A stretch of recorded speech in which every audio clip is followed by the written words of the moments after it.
Selena Gomez started out on Barney. And I remember when Miley Cyrus came out with Wrecking Ball, and everyone was like, oh my God, this is not the Hannah Montana I remember. And, you know, she was on stage singing blurred lines. Yeah, and, like, Robin Thicke. And everyone had something to say about it. But she was really just trying to show the world that she had so much more to offer than being this blonde Hannah Montana pop star.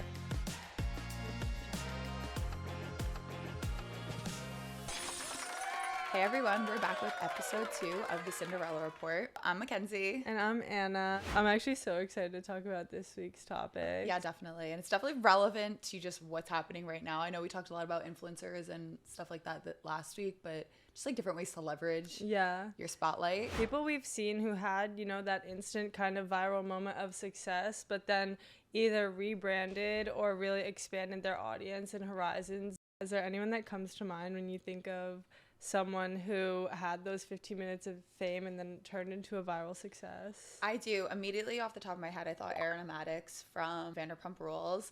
Obviously, I think the whole world knew about like the Tom Sandoval cheating scandal, and she used that to her advantage in a way that I don't think we see a lot of women do. And she went on to just become a really successful, like badass woman. She was on Love Island as the host, and I also think that she created an audience from just doing the Love Island hosting as an example. And she's done a million other things to use that unfortunate situation to her advantage. It actually happened a couple months ago with Rachel Corconnell from The Bachelor. Obviously, a lot of people saw what happened when she and Matt James broke up. He really disrespected her and posted their business on social media. And to any average girl, that's heartbreaking. But Rachel really, I thought, handled it so well. Like, went on Alex Cooper's podcast, Call Her Daddy, and has really just been using this as an opportunity to relate to her audience, grow her brand, grow her reach, because girls can relate to that feeling. And I think same thing with Ariana Madix, that happened as a result of everyone knowing her business, being on reality TV. It's like using an unfortunate situation to your advantage and then kind of solidifying your spot in the spotlight. People are like, oh, she's this powerful woman who had this terrible thing happen to her. Yeah. And here she is. I wanted to talk about Addison Rae. Oh, yeah. Because I want to talk about Addison Rae because she was just a TikTok girly and then kind of fell off the face of the earth for a minute and then just came back with this total rebrand of like, I don't know, like cool girl hanging out with like celebrities, now dropping music, and it's different than what you would think like music she would create sounds like. It shows the importance of the rebrand in a way. And I think when we talk about other people, you'll see how it's like you have this one trajectory, but then like something happens, you're like, where'd she go? And then like she comes back as a different person. Yeah, I think with things like social media, it's so easy for us to put labels on people and for people to formulate these opinions and leave hate comments and then to kind of put them in these little bubbles. But with Addison Rae, as you were saying, like she really rebranded, and maybe when she first started coming out with music, people were like, this is not good. Yeah. Because it comes unexpectedly. People aren't as open-minded as if it were to come from, you know, someone who identifies as a singer-songwriter. Same thing with Charli D'Amelio. Yeah.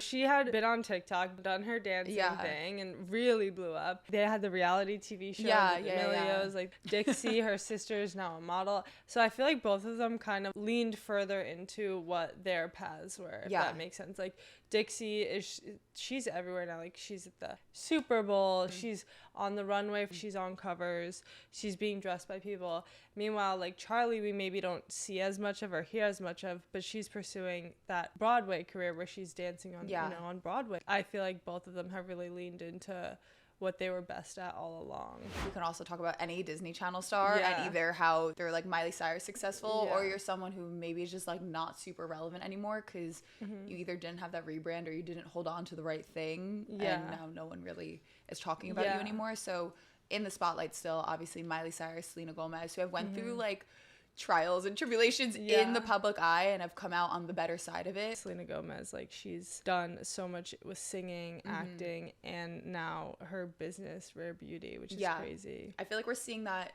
kind of in real time with Sabrina Carpenter a little bit, and I guess it'll just like kind of be a test of time. Is she going to remain relevant, or is she kind of just gonna have like her 15 minutes of fame right now. Sabrina Carpenter right now, she's at her peak of pop star. She was the it girl. Yeah. Like, what's next for her? I think we've seen that with a lot of females in the spotlight. Like, all the Kardashians, for example, they're the it topic a lot of the time. For whatever reason, people are paying attention to them. Yeah. The first one I remember really doing something to, like, back up the Kardashian name, or like the Jenner name, was Kylie, when she came out with Kylie Cosmetics. Yeah. Which was so funny because the first product she launched was the lip kit. And it was because everyone had thought she had gotten lip filler in her lips. And she's like, no, I'm just overlining my lips. And everyone was like, oh, okay. So I remember going home and overlining my lips and be like, oh, I'll look like Kylie Jenner now. She obviously got lip injections, but used what everyone was talking about to promote her new brand that she was launching. Yeah, I feel like all the Kardashians do some sort of sense of that, where it's like they take whatever's running with them in the media and then they find a way to make money off of it, which is really pretty impressive. And you could say the same about Kim and Skims, and how, like, obviously everyone talks about and objectifies Kim Kardashian's body, and then she comes out with Skims, which is the shapewear line, and everyone's like, yeah, I'm gonna buy it if I want to look like Kim Kardashian. Yeah, especially with the Kardashians, people love to say, you know, they have no talent and whatever. And I think Kim has really pushed back at that, being like, I'm going to Harvard Law and all this stuff. But it's true, like, Skim, you know, they're doing a collab with Nike. Like, she's always on to the next thing, like, always trying her best to reach the new audience or relate to the next person. I almost feel like you could say the same about Alex Earl. I think she's a party girl aesthetic to her advantage, with Sips Margs even being a founder of that, because people are like, oh, I want to party like Alex Earl. Let me drink what she's drinking. Same thing goes with, like, Bella Hadid. She's this super aesthetically gorgeous, glowy, ethereal being, and she comes out with Orabella, which is this body oil scent. I love it. And someone's gonna want to go and buy that because they're like, I see Bella Hadid, everyone's fantasizing about Bella Hadid, and why wouldn't I want to smell and glow like her? That's literally the only reason I've bought Orabella and Kin. I have Kin Euphorics too, because I'm like, she seems so, like, cool and down to earth. And I'm like, oh, she's drinking Kin Euphorics, I guess. Yeah. And she knows how to make things look, like, so aesthetically pleasing, like the cans. And I have the Orabella perfume too, and it's actually one of my favorite scents. But, like, I just got it because I was like, oh, I really like her. I like to support her. Yeah, I think there's really something to be said about the credibility behind a brand like that. Talking about Emma Chamberlain and how she really dove into Chamberlain coffee and created her Chamberlain Cafe. It's like she would go to a cafe and try new coffee shops. She was known for drinking, like, a bunch of cups of coffee a day, and, like, people like that because it's relatable. That was her thing. And, you know, she really leaned into it and created Chamberlain Coffee and has built that up from scratch. All of these people we mentioned are some sort of, like, icon status, I'd say. They've been in the spotlight for years and they still remain relevant. So looking at people now who are kind of having their 15 minutes right now, what can they do to remain relevant? So obviously, like, TikTok stars, there's a million influencers. Are they all going to be relevant in 10 years? Absolutely not. But there will be some. Like, what will they be doing? What will that look like? Something that comes to mind for me is, like, mom talk. I don't know why I'm on it, but I think that's become such a thing for, you know, first time moms. Wait, like the Mormon one or the other one? No. Just like moms who are either expecting a child or new moms, like, creating this community space where they can share tips and tricks, or, like, things to know, or new things they're buying, or really just, like, a space to follow along on their pregnancy journey. And someone that comes to mind, do you follow Allison Cooch? Yes. So she just had her baby, and I had been following her before she was even pregnant, but a lot of her content has now transformed into being a first-time mom. And even while she was pregnant, she was sharing, like, baby-proofing stuff and things she was buying, traditional things she was or wasn't doing, like her pumping journey. Her boyfriend was in the NFL, and that was a lot of her original content. But now she's, you know, on Mom Talk. What I think she could try and, like, lean into is, like, partnerships in that space, or she has this big audience who sees her thriving and they trust her. It's like, okay, what's her next step as a businesswoman? I wonder if she, like, stayed in that Mom Talk community and just, like, became an influencer there. I'm always on, like, the fashion and buy this, buy that, because I buy, like, everything from recommendations on TikTok.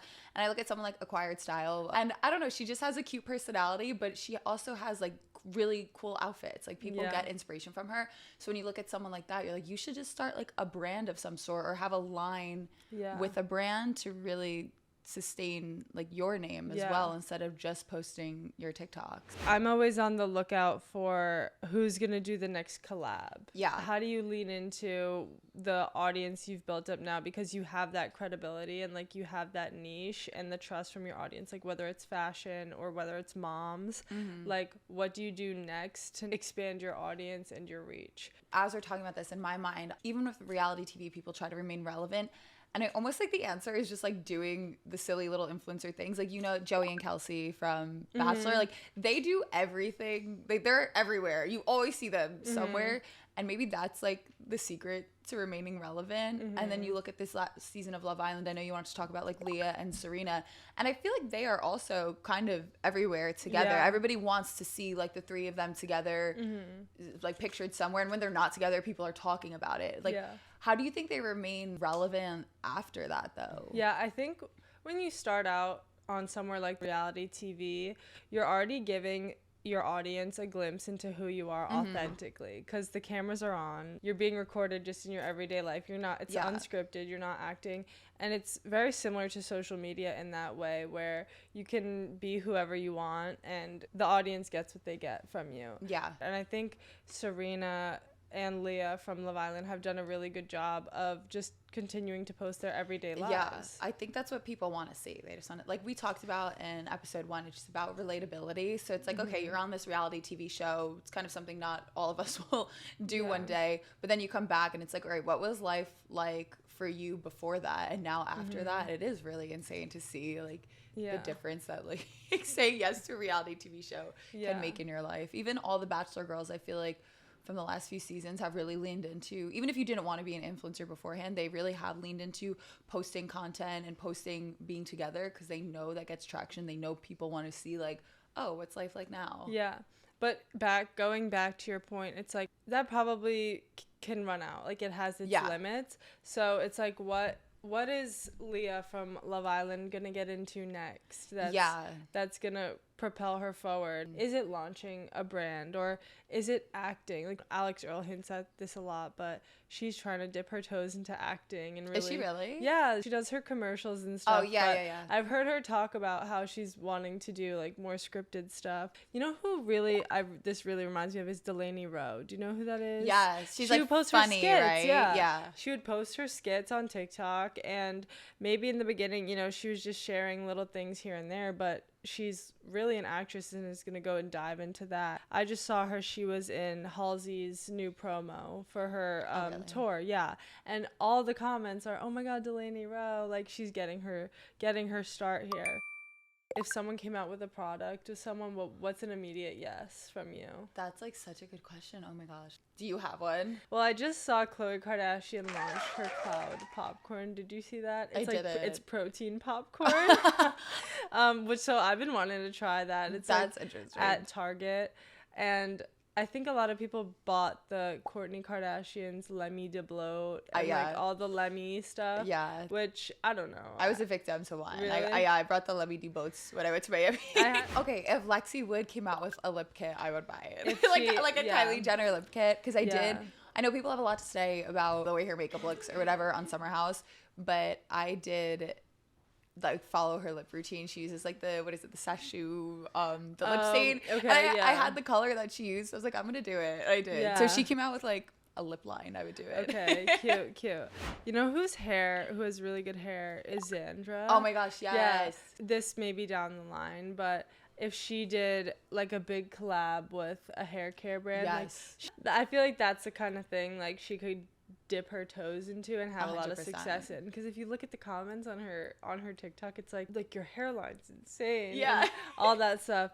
Ooh, you know who I love is Wishbone Kitchen. Okay. So she started out as a private chef in the Hamptons, and that was a lot of her content. So she had me hooked, because a private chef in the Hamptons, and like she's around my age, she's this young, creative, fun. She's very fashionable and chic, and she just came out with a cookbook. So I feel like she's the type of person to really expand like her audience because she has such great taste with interior design, and like she shares her kitchen and her fashion and what she wears, and she's the type of person I just trust in that Martha Stewart way. So what about like Nara Smith? Yeah. Would you buy a cookbook from her? I actually really like Nara Smith, but she's kind of that same example. Like, she's a model, she's a mom, she's literally my age. I know. Isn't that I know. insane? But she's very multifaceted, like you said. Like, there's that like lifestyle, kind of the new age Martha. Yeah, new age is definitely a good way to put it. Like Nara's Ballerina Farm, she just came out with her protein powder. I did see that. Which I actually do want to try. I've heard it's good. Yeah.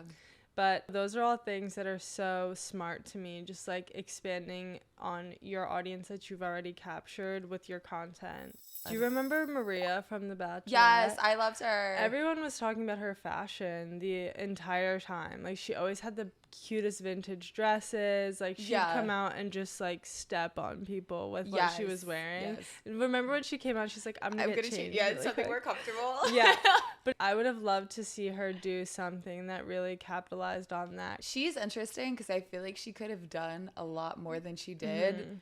Like, I don't really think she did anything to monetize off of that. Yeah. Really? Like, did she do any I'm not collabs sure. or anything? And now she just, like, hangs out with, like, celebrities. Yeah, no. But I think that was, She's like, kind of her life anyway. Yeah. So she just kind of went back to living her life, probably just a little bit more glamorous because, like, she had the name. But she's an interesting one because she really didn't do much to capitalize off of her like 15 minutes of fame on The Bachelor, but she is still relevant. People still like her. People still like her, but I know she went on Call Her Daddy. I listened to her on Call Her Daddy, and I don't think she was super interested in like staying in the spotlight. But even from a business perspective, it's like I would have loved to see her maybe capitalize a little bit more off of that. I agree with that. I love like Ken Urich. I don't know what she would do though. No, I but know. she's just so entertaining. Like, I followed her forever. One of her big things is her dogs and like her pets. So she came out with a cute leash or something. That's I mean? actually such a good idea. I would, if she came out with a pet line of some sort, I would buy it for my dog. 100%.